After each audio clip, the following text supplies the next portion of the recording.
Carrot payasam. ఓ carrot payasam, fine. మరి carrot పాయసానికి కావాల్సిన పదార్థాలు తీసుకొచ్చేస్తావా? ఓకే, ఇంగ్రీడియంట్స్ తెచ్చేస్తాను. ఓకే ఓకే అమూల్య, ఇంగ్రీడియంట్స్ తెచ్చేసాను. ఓకే, సో మెయిన్ మన ఇంగ్రీడియంట్ క్యారెట్ అండ్ ఇంకా పాలు. ఇది ఇంగువ. ఇది కొంచెం మనము పింక్ సాల్ట్ లైట్ గా ఇంక్లూడ్ చేస్తున్నాం ఇందులో. అండ్ జీడిపప్పు, కిస్మిస్ అండ్ నెయ్యి. ఓకే, అండ్ చాలా మంది చెప్తా ఉంటారు మనకి స్వీట్స్ లో కొంచెం ఒక చిటికెడు ఉప్పు యాడ్ చేసినట్లయితే మంచి టేస్ట్ వస్తుంది అని చెప్పేసి. అవును, ముఖ్యంగా పాయసంలో అండ్ అలాగే హల్వాలో. అవునా? ఓకే, మరి స్టార్ట్ చేద్దామా? స్టార్ట్ చేసేద్దాం. సో ఫస్ట్ పాన్ షిఫ్ట్ చేసేసుకొని ఆన్ చేసుకుందాం. ఓకే,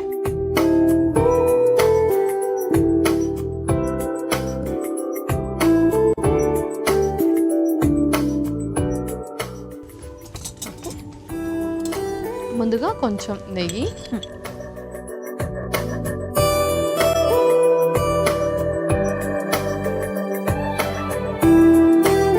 సో నెయ్యి కరిగాక మనం ఫస్ట్ డ్రై ఫ్రూట్స్ అనేది వేయించుకోవాలి. ఓకే, సో ఫస్ట్ కొంచెం జీడిపప్పు,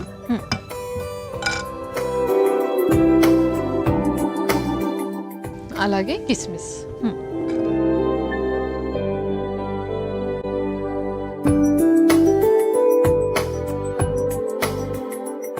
అండ్ వెయిట్ గెయిన్ అనేది మనం ఇందాక మాట్లాడుకున్నట్టు, సో ఎవరైతే లీన్ పర్సనాలిటీస్ ఉంటారో సో వాళ్ళు వెయిట్ గెయిన్ అవడానికి ట్రై చేస్తూ ఉంటారు. అండ్ మజిల్ బిల్డ్ చేసుకునే వాళ్ళు కూడా వెయిట్ గెయిన్ అవడానికి ట్రై చేస్తూ ఉంటారు.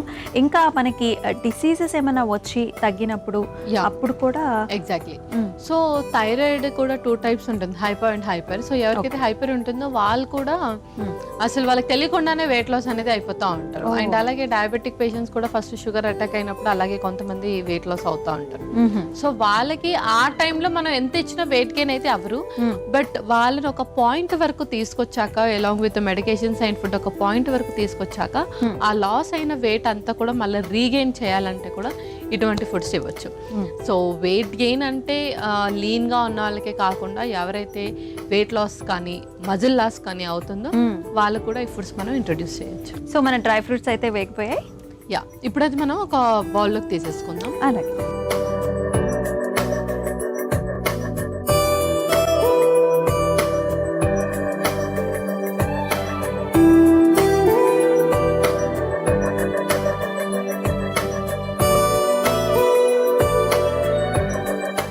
ఇంకొంచెం నెయ్యి వేసుకుందాం. ఓకే, ఇప్పుడు క్యారెట్ తురుము కూడా వేసేద్దాం. ఓకే, క్యారెట్ని కొంచెం ఒక 1 మినిట్ అలా సాట్ చేసేసుకొని ఓకే మిల్క్లో బాయిల్ అవ్వనివ్వాలి.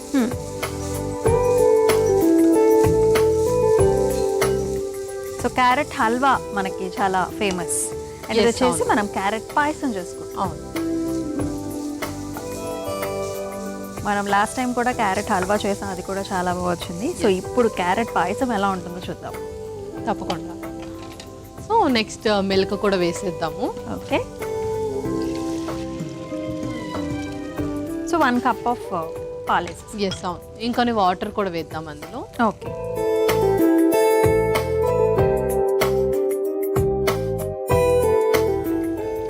సరిపోతుంది.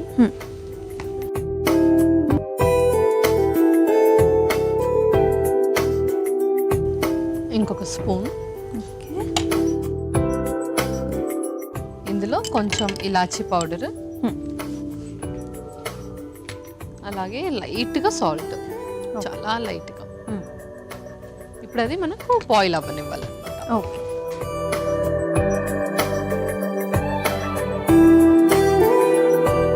ఇంకేమైనా ఉన్నాయా యాడ్ చేయాల్సినవి? బెల్లం పౌడర్ యాడ్ చేయాలి కొంచెం. ఓకే,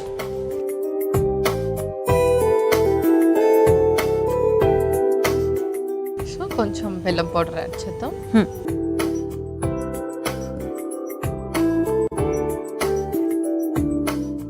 అలాగే ఇందులోనే కొన్ని డ్రై ఫ్రూట్స్ కూడా యాడ్ చేసేద్దాం. ఓకే,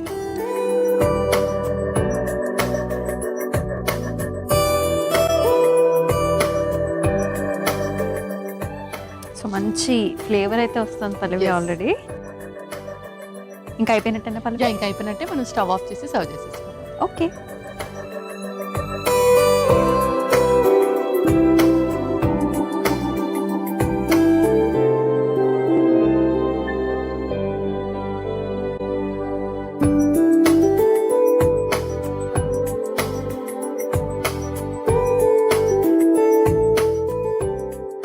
అందులో మనం రిమైనింగ్ డ్రై ఫ్రూట్స్ కూడా వేసేద్దాం. ఓకే.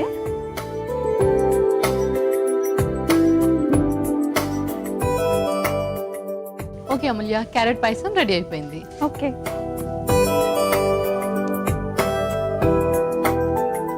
క్యారెట్ పాయసం అయితే రెడీ అయిపోయిందండి. మరి దీనికి కావాల్సిన పదార్థాలు అలాగే తయారీ విధానం మరొకసారి మీకోసం. క్యారెట్ పాయసంకి కావాల్సిన పదార్థాలు: నెయ్యి, జీడిపప్పు, కిస్మిస్, క్యారెట్ తురుము, పాలు, యాలకుల పొడి, పింక్ సాల్ట్, బెల్లం పొడి. క్యారెట్ పాయసం తయారు చేసుకునే విధానం: ముందుగా స్టవ్ ఆన్ చేసి ప్యాన్లో నెయ్యి వేసి కరిగిన తర్వాత అందులో జీడిపప్పు, కిస్మిస్ వేసి వేయించుకొని తీసి పక్కన పెట్టుకోవాలి. ఇప్పుడు అదే ప్యాన్లో కాస్త నెయ్యి, క్యారెట్ తురుము వేసి వేయించుకోవాలి. తర్వాత అందులో పాలు, నీళ్లు, యాలకుల పొడి, చిటికెడు పింక్ సాల్ట్ వేసి మూత పెట్టి మరిగించుకొని చివరిగా బెల్లం పొడి, వేయించిన డ్రై ఫ్రూట్స్ వేసి కలిపి సర్వింగ్ బౌల్లోకి తీసుకుని పైనుంచి వేయించిన జీడిపప్పు, కిస్మిస్ వేసి సర్వ్ చేసుకుంటే క్యారెట్ పాయసం రెడీ.